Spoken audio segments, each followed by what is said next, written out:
You will. You'll do anything to prevent me from doing the monologue, won't you?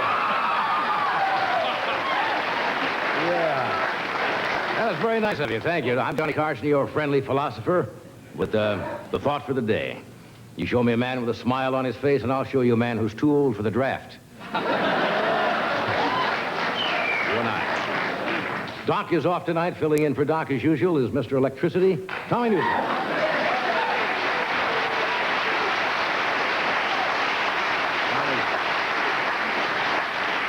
There's a movie out called Kramer versus Kramer, I'm sure you know, and there's a movie coming out based on the tragic story of Tommy's life called Newsom versus Newsom.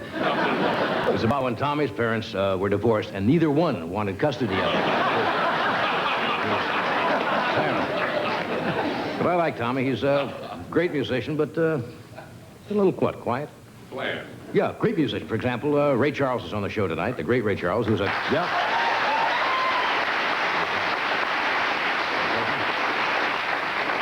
Very close friend of Tommy's. Ray picks out all of Tommy's clothes for him.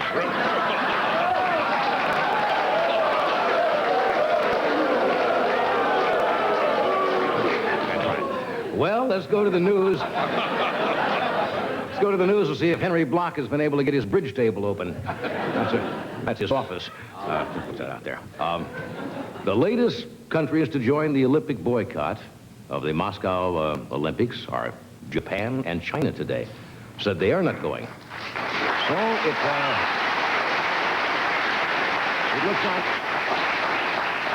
So it looks like if Russia goes ahead and decides to hold them, they're not going to get the world-class athletes over there that they had hoped. For example, one of the highlights now we've been able to discover is the Lithuanian compost hurdling team, in which the Lithuanians have to run the length of a track and jump over 12 compost heaps in a row. And if any runner fails to clear a compost heap, he's automatically banished downwind from Lithuania. It's a long event, a long joke, and not worth the trip. What? See, the Russians have got a lot of money invested in this thing, not just in the Olympics, but from all the tourists coming there, and they're worried that their hotels are going to lose a fortune. Now, Moscow's most famous hotel is the Commie Sheraton. I don't know whether you know.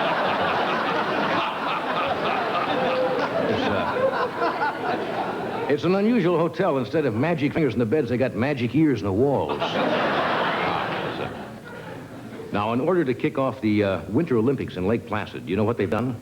The flame, the Olympic flame, was flown from Greece aboard Air Force One to America. How many of you knew that? Absolutely true, yeah.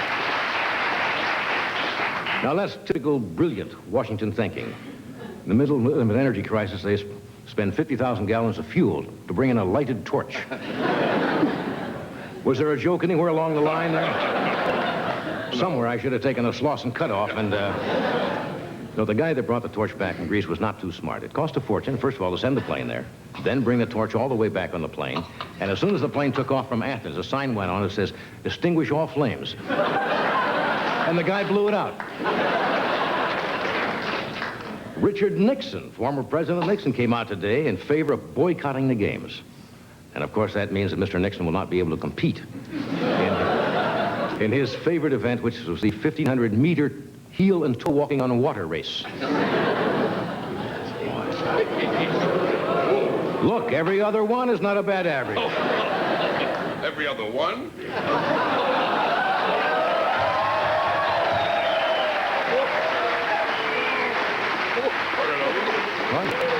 The new announcer will explain that next week.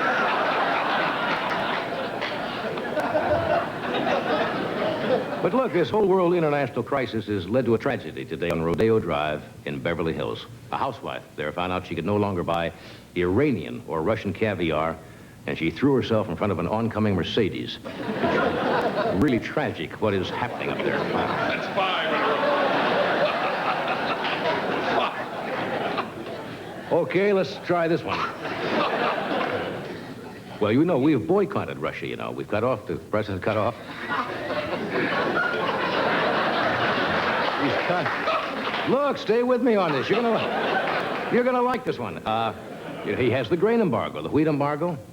And they've cut off high technology, computers and so forth. But Russians are running out of everyday items. It was in the paper today. Toilet paper is now, absolutely true, is in great shortage. And, well, the Russian papers described it as hordes of anxious citizens were lined up.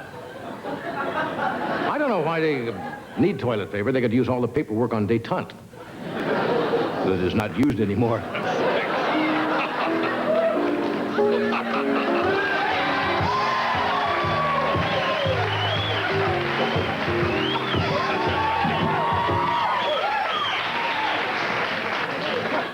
Can we get back to every other one?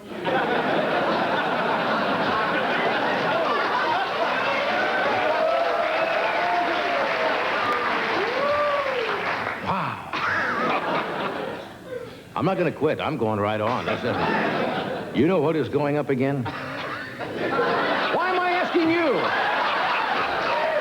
Why do I phrase that as a question? Why don't I just say the price of gasoline is going up again? You know what it is? It's about $1.14 or 15 cents a gallon in Southern California. They think it's going to go up to $1.50 by the middle of summer and $2 by the end of the year in this country. Man's applauding that. The man wearing the burnous and the camel.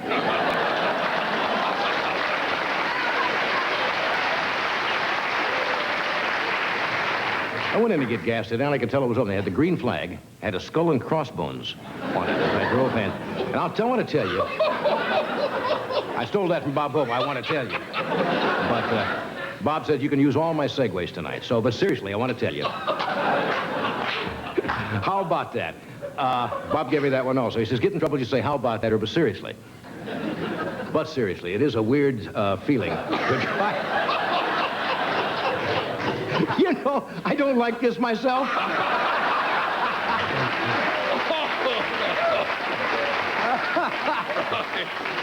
Okay, let's take a poll here. Now, I'll tell you what we're going to do. How many of you heard about the...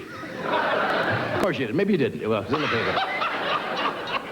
They're thinking of reinstating the registration for the draft. And a lot of people think the draft may be reactivated. How many of you are in favor of women being drafted?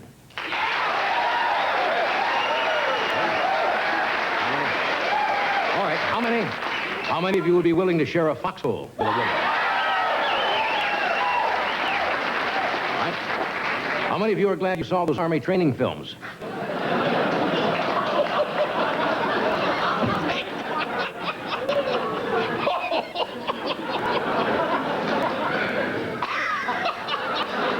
Why are you boycotting me? I didn't... Well, tomorrow's Groundhog Day.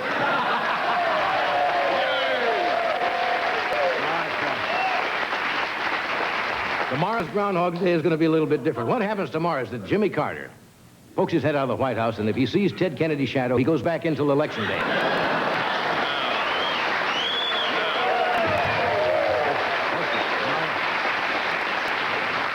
Jerry Brown said today, and I quote, why can't 40 years or why he just...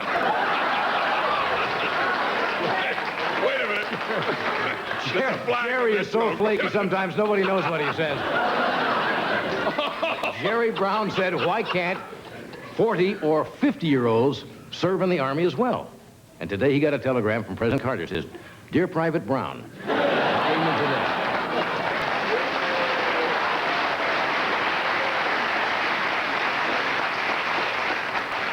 okie dokie. Robert Dole is still in the race on the Republican side. Did you know that? Yeah, Robert Dole. His campaign is not going well. He's so desperate, he's taking charisma lessons from Harding Carter. Okay. Is it warm in here tonight? It's very warm. A lot of times if you don't laugh, you get very overheated. Sometimes when you're unemployed, you do that.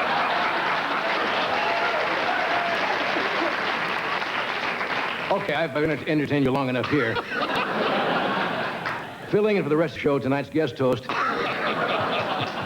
No, we got a great show for you tonight because Mr. Bob Hope is here. Hey, Charles. Terry Garr and Dr. Lennon Smith.